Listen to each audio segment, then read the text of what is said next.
देखिए, अब जो आपका चैप्टर है वो आता है संस्कार। संस्कार इंग्लिश में रिचुअल्स इसको बोलते हैं।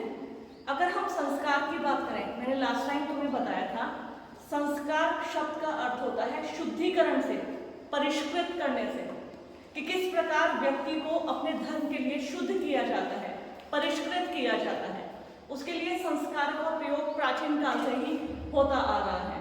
ऐसा माना गया था कि 84 लाख योनियां धारण करने के बाद मनुष्य को मनुष्य जीवन मिलता है। ठीक है, मैंने तुम्हें लास्ट टाइम भी बताया था कि मनुष्य को किस प्रकार मनुष्य जीवन मिला है, कि हमने विभिन्न योनियां धारण की है, तब जाके हमें मनुष्य को मनुष्य शरीर मिला है। जब मनुष्य शरीर मिला है तो ऐसा माना जाता है हमें ऐसे कर्म करने चाहिए जिससे हम परिष्कृत हो और सीढ़ी में इन संस्कारों का पालन करते हुए हमें मोक्ष की प्राप्ति हो। संस्कारों की संख्या के संबंध में अलग अलग विद्वानों ने संख्याएं अलग, किसी ने 12 संस्कार बताए, किसी ने 13। वैसे संस्कारों की संख्या 16 बताई गई है। 16 संस्कार होते हैं। ऐसा माना जाता है 16 संस्कार मतलब व्यक्ति के विकास की 16 सीढ़ियां, आप जिस पर क्रम से चढ़ते हुए ब्रह्म की प्राप्ति कर सकते हैं, ऐसा माना गया था। संस्कार की यदि हम परिभाषा की बात करें, राजबली पांडे जी ने कहा है कि संस्कार शब्द का अभिप्राय शुद्धि की धार्मिक क्रियाओं, ध्यान से समझना, संस्कार शब्द का अभिप्राय शुद्धि की धार्मिक क्रियाओं, व्यक्तियों के शारीरिक, मानसिक तथा बौद्धिक परिष्कारों के लिए किए जाने वाले अनुष्ठानों से है, जिससे वे समाज का पूर्ण विकसित सदस्य बन सके।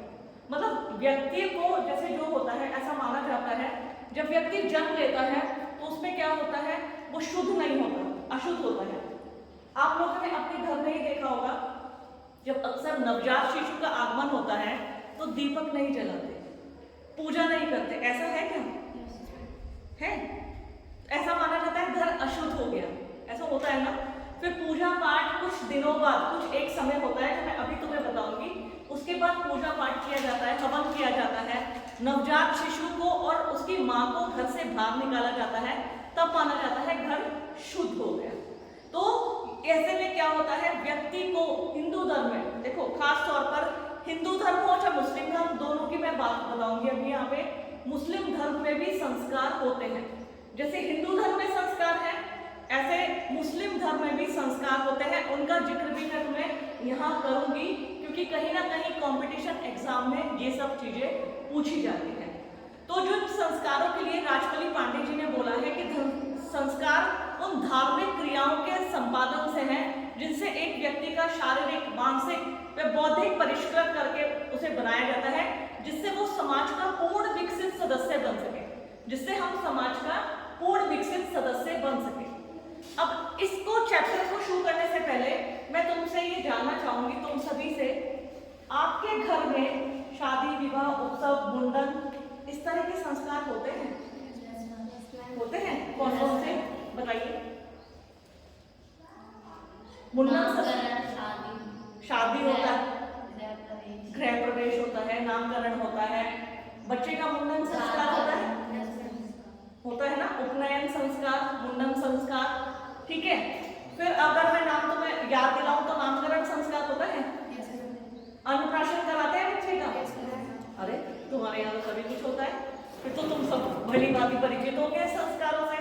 यस, हम सब लोग अच्छी तरह जानते हैं, लेकिन यहाँ हमें नामकरण के बारे में पता है, अन्नप्राशन पता है, बच्चे का मुंडन जिसे चूड़ाकरण कहते हैं, ठीक है, उसके बारे में पता है, विवाह भी पता है, और इवन व्यक्ति जब मर जाता है, मरने के बाद भी अंत्येष्टि जो संस्कार किया जाता है, जैसे अगर हम अलग अलग धर्मों की बात करें, हिंदू धर्म में मुखाग्नि दी जाती है, मुस्लिम धर्म में उनको सुपुर्दे खाक किया जाता है, दफनाया जाता है। इसी तरीके से क्रिश्चियन धर्म में और सिख धर्म में अलग अलग रूपों से उनका अंतिम क्रिया संस्कार उसे बोलते हैं अंतिम क्रिया।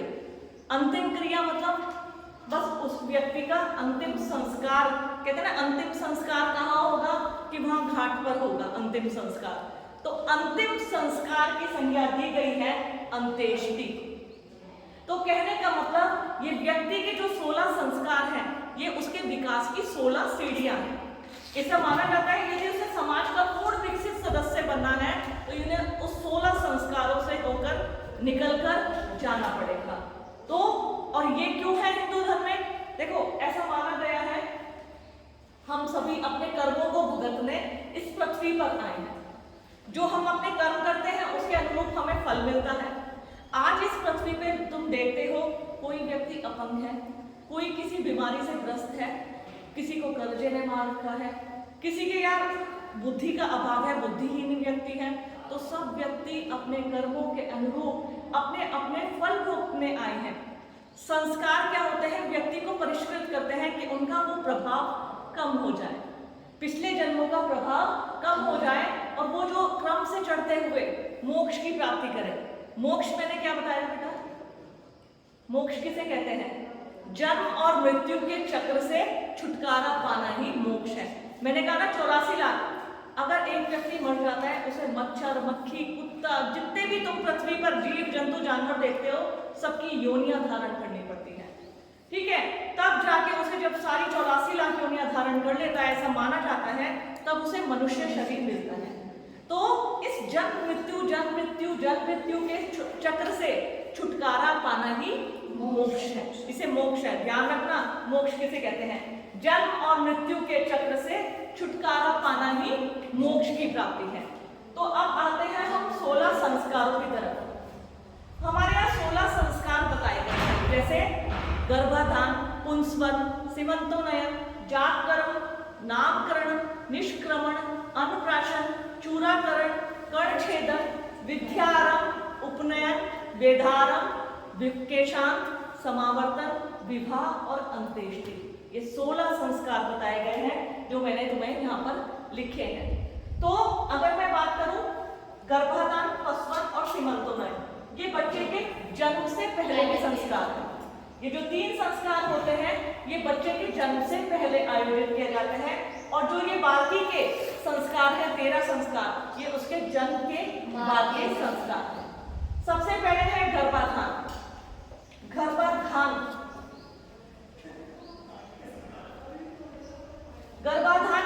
जब एक स्त्री गर्भ धारण करती है, देखिए जब एक गर्भ में शिशु का आगमन होता है एक माँ के गर्भ में, तो उसके गर्भ धारण करने से संबंधित जो संस्कार आयोजित किया जाता है उसे बोला जाता है गर्भाधान संस्कार।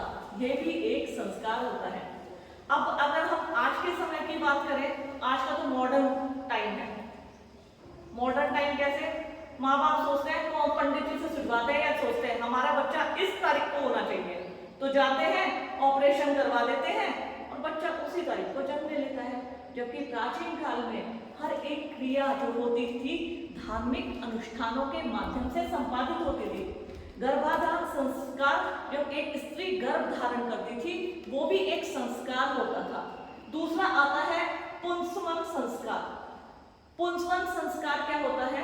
देखिए ऐसा माना जाता है कि जब बच्चा माँ के गर्भ में होता है, तुम्हें पता होगा जब बच्चा गर्भ में आता है तो एक इकाई एक ऐसे पॉइंट के रूप में आता है। अगर तुमने साइंस पढ़ी हो, जो माँ के बच्चे में गर्भ आता है तो उसमें कुछ आंख, नाक, कान, हाथ कुछ नहीं होते, वो तो एक भ्रूण होता है। ठीक है, उसमें इन सब चीजों का अभाव होता है, वो तो एक सेल होता है। बस एक क्या होती है? धड़कन। एक धड़कन होती है जिससे पता चलता है बच्चा माँ के गर्भ में है। ठीक है, गर्भाधान गर्भ धारण से संबंधित पुंसवन जो संस्कार होता है, पुंसवन संस्कार होता है कि जब माँ के गर्भ में बच्चा होता है तो ऐसा माना जाता है बहुत सारी ऐसी अशुद्ध शक्तियां होती है आसपास जिससे के प्रभाव से बच्चे को और माँ को बचाया जाता है। ध्यान से समझना, क्योंकि ये हम प्रेजेंट टाइम की बात कर रहे हैं, प्राचीन काल से चले आ रहे संस्कार है। बच्चे को और गर्भ माँ के गर्भ में पालित बच्चे को और माँ को उस औपरी शक्तियों से बचाने के लिए ये संस्कार आयोजित किया जाता है, जिसे कहा जाता है सीमंतोन्नयन।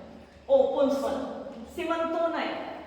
देखिए अगर हम साइंटिफिक लॉजिक भी देखें तो साइंटिफिक लॉजिक कहते हैं, अगर तुम ध्यान दो हमारे साइंस ने भी इस चीज को प्रूफ किया है। मैंने तुम्हें कहा ना जब बच्चा माँ के गर्भ में आता है तो तो वो एक सेल की तरह होता है, एक कोशिका की तरह। 7 माह में देखो हमारे साइंस या डॉक्टर्स पता क्या कहते हैं, डॉक्टर्स एक गर्भवती स्त्री को बोलते हैं जब 7th मंथ हो जाते हैं कि आप लोग है ना अच्छे फल खाइए, खूब दूध पीजिए, और इवन कुछ शंख पुष्प भी होते हैं, बच्चे का मस्तिष्क अच्छा हो, एक टॉनिक होता है। तो हमारे बहुत से बुजुर्ग लोग कहते हैं कि शंख पुष्पी पीना, इससे बच्चे का, तुम्हारे घर में जो बच्चा पल रहा है उसका दिमाग अच्छा होगा। अच्छे अच्छे धार्मिक ग्रंथों को पढ़ना, क्योंकि उसका प्रभाव गर्भ में पढ़ने वाले शिशु पर होता है। और साइंस भी ये कहता है 7वें महीने में बच्चे का दिमाग विकसित होता है। 7वें महीने में जो गर्भ में माँ के गर्भ में शिशु होता है, जो 7 मंथ होते हैं उसमें उसके मस्तिष्क का विकास होता है। तो इसलिए 7वें महीने में डॉक्टरों द्वारा सलाह दी जाती है कि माँ को प्रोटीन युक्त आहार खाना चाहिए, ठीक है, धूम्रपान से, ऐसी लड़ाई झगड़े से, इन सब चीजों से दूर रहना चाहिए, क्योंकि उसका बच्चे के मस्तिष्क पर प्रभाव पड़ता है। तो हमारा तो साइंस भी ये प्रूफ कर रहा है, जो हमारे पुराने प्राचीन काल से चले आ रहे हैं। हमारे यहाँ तो संस्कार आयोजित किए जाते हैं। हमारे यहाँ फिर जो हिंदू धर्म में है, साध पूजना, सतमासा पूजना, माँ और शिशु की पूजा की जाती है गर्भ में, उसको आशीर्वचन दिए जाते हैं।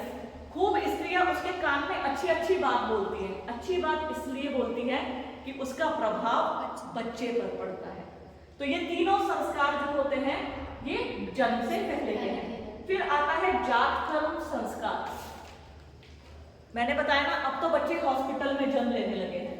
पहले बच्चों का जन्म गर्भ में ही होता था। जब बच्चे का जन्म हो जाता था, जन्म के बाद माँ की नाभि से जब बच्चे की नाभि को अलग किया जाता था, ठीक है, और उसके पिता द्वारा शहद से, जब बच्चा जब जन्म लेता है तो वो रोता है, फिर माँ उसे दूध पिलाती है। तो ऐसा माना जाता था उसकी नाभि से अलग करने के लिए जो संस्कार होता है, और पिता द्वारा बच्चे की जिह्वा पर शहद से ओम बनाया जाता है। हालांकि कुछ लोग अभी भी करते हैं, सबसे पहले बच्चे को शहद चटा के ओम लिखते हैं। तो उसके लिए जो संस्कार आयोजित किया जाता था उसे कहा जाता था जातकर्म संस्कार, ठीक है। नेक्स्ट आता है नामकरण संस्कार। ये तो हम सब लोग जानते ही हैं। जब बच्चे का, प्राचीन काल में बच्चे का शास्त्रों के अनुरूप, धार्मिक ग्रंथों के अनुरूप जब बच्चे का नाम निकाला जाता था, उसकी राशि के अनुरूप अक्षर जाना जाता था, उसके अनुरूप उसका नाम रखा जाता था, तो उसे कहा जाता था नामकरण संस्कार, नेम सेरेमनी जिसे कहते हैं। आजकल क्या करते हैं, आजकल भव्य होटल में खूब बलून निकाल के एक बोर्ड बना रहता है, उसके ऊपर पर्दे, फिर इधर से पिताजी खींच रहे, इधर से माताजी खींच रहे, और बच्चे का नाम निकल के आता है। जबकि प्राचीन काल में जो नामकरण संस्कार होता था वो क्या होता था, बिल्कुल जैसे हमारे पंडित घर पे आते थे, धार्मिक ग्रंथों का उच्चारण करते थे, राशि नक्षत्र उसके अनुरूप बच्चे का अक्षर निकालते थे, तब जाके बच्चे का नाम रखा जाता था। तो समय बदल रहा है, संस्कारों का महत्व भी कम हो रहा है। अब आते हैं हम निष्क्रमण संस्कार। ऐसा माना जाता था जब शिशु का जन्म होता है तो वो घर अशुद्ध हो जाता है, माता को भी अशुद्ध माना जाता है कुछ दिनों तक, 40 दिन तक, ऐसे कहा जाता था। 40 दिन तक उसको एक अंधेरे कमरे में एक दिए की रोशनी में रखते थे। 40 दिन के बाद जब माता और नवजात शिशु को पहली बार सूरज दिखाया जाता था, उसे कहा जाता था निष्क्रमण संस्कार।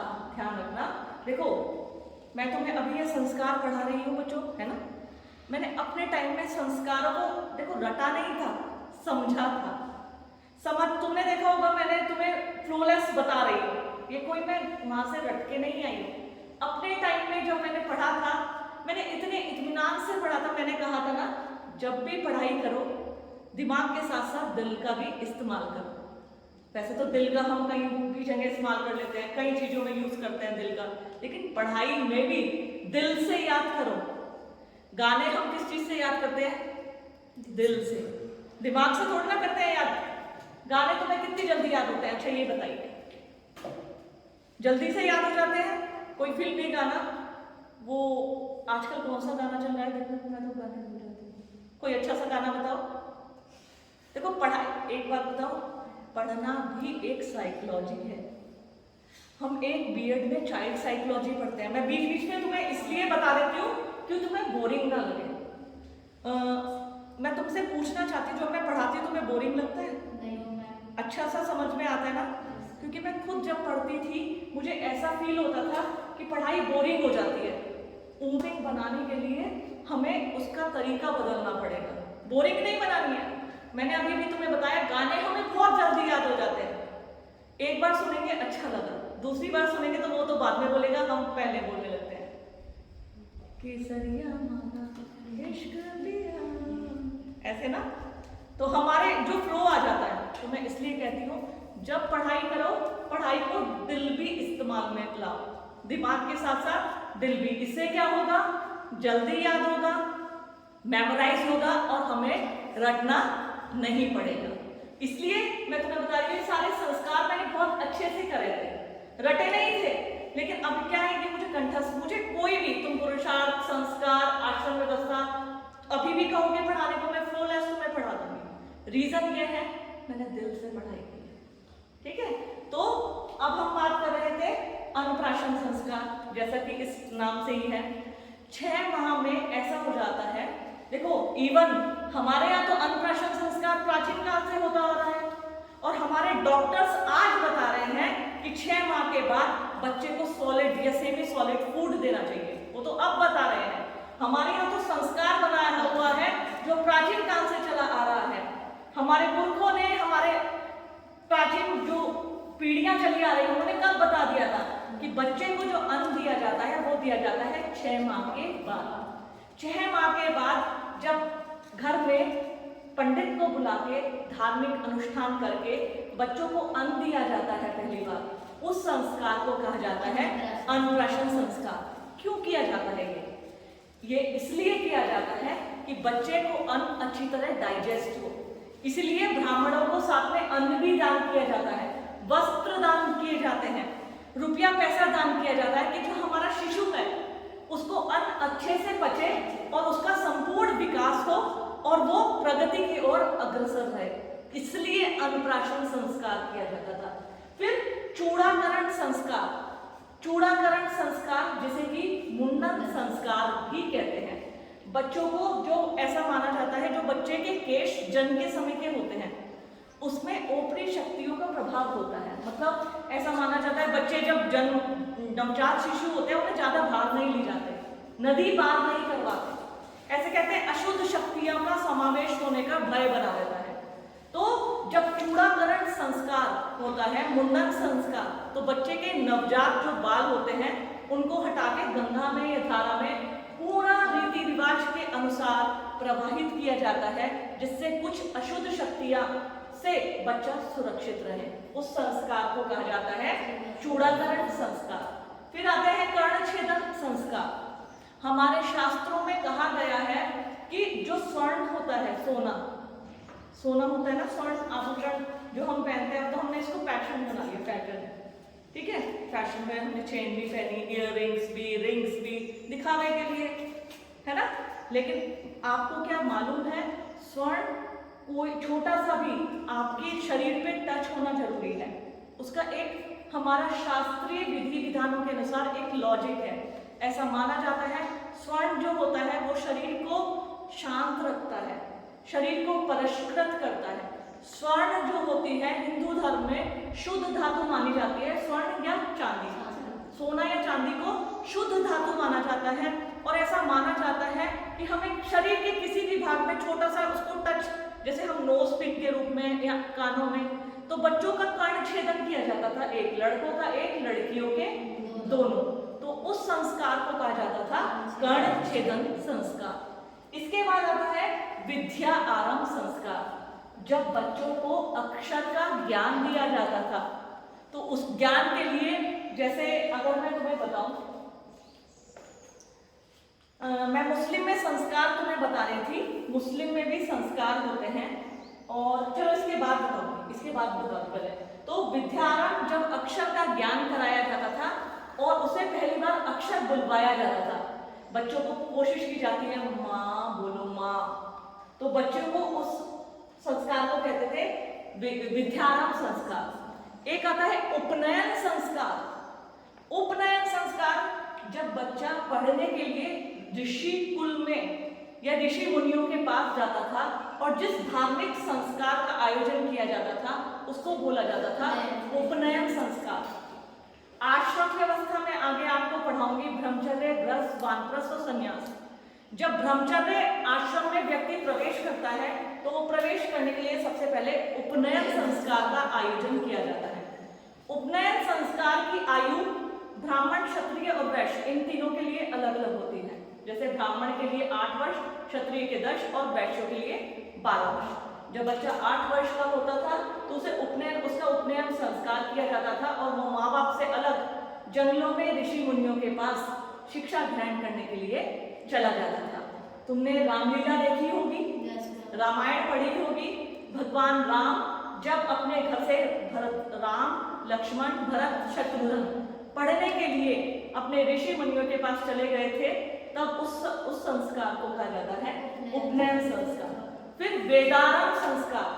उपनयन संस्कार के लिए जब व्यक्ति आश्रम, ब्रह्मचर्य आश्रम में चला जाता था ऋषि मुनियों के पास, ऋषि कुल में, तो वहां जब उन्हें अक्षर का ज्ञान हो जाता था तब एक संस्कार आयोजित किया जाता था। उसके बाद उन्हें वेदों का ज्ञान दिया जाता था।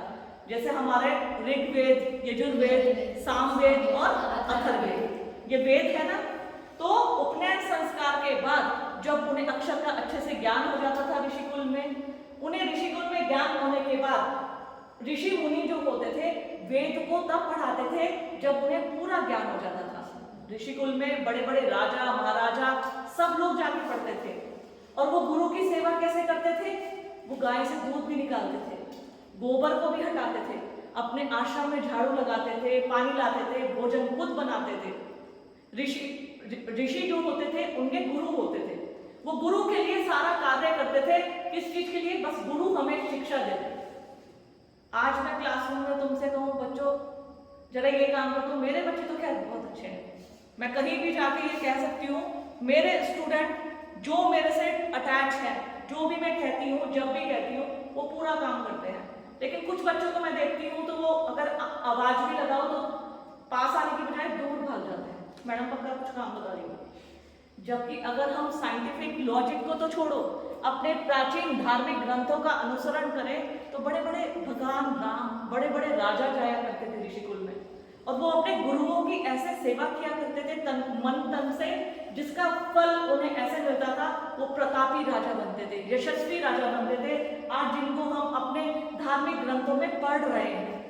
तो इसके माध्यम से तुम्हें एक संदेश भी देना चाहूंगी कि गुरु ब्रह्मा गुरु विष्णु गुरुदेवो महेश्वराय, गुरु साक्षात ब्रह्म तस्मै श्री गुरुवे नमः। ज्यादा अच्छी बोलती नहीं हूँ, लेकिन ये है कि गुरु जो होता है, गुरु की महिमा को जानो। कहते हैं ना, माँ बाप भी गुरु हैं। अपने माँ बाप का रिस्पेक्ट करना, अपने गुरु का रिस्पेक्ट करना। क्या जा रहा है नमस्ते करने में? अपने मम्मी पापा को नमस्ते करते हो? कम लोग करते हैं, मैं हमेशा करती हूँ। और मैं फोन करती हूँ सबसे पहले मम्मी नमस्ते, पापा नमस्ते। अपने माँ बाप की रिस्पेक्ट जरूर करो, अपने गुरु की रिस्पेक्ट जरूर करो। तुम देखना कितनी आगे प्रगति, मतलब ऊंचाइयों तक जाओगे तुम लोग। तो उपनयन संस्कार, वेदारंभ संस्कार। फिर केशांत। ऐसा माना जाता था युवक 25 साल तक ऋषिकुल में रहता था। 25 साल के बाद जो उसके बाल कभी काटते नहीं थे, बड़े बड़े हो जाते थे, इतने बड़े बड़े बाल। लेकिन केशांत मतलब यहाँ गलत लिख दिया, केशांत यहाँ 25 साल के बाद जब वो ऋषिकुल से अपने घर को लौटता था तो उनको बालों को काटा जाता था। गुरु को गाय दान की जाती थी, ऐसा माना जाता था। अब तक हमारे बच्चों ने गुरु की सेवा की, अब हम गाय दान कर रहे हैं। ये गाय गुरु की सेवा करेगी अपने दूध से, दही से, तो ऐसे परिपूर्ण रहेगा गुरु। और गुरु ऑब्लाइज, एक तरह से गुरु के प्रति ऑब्लाइज।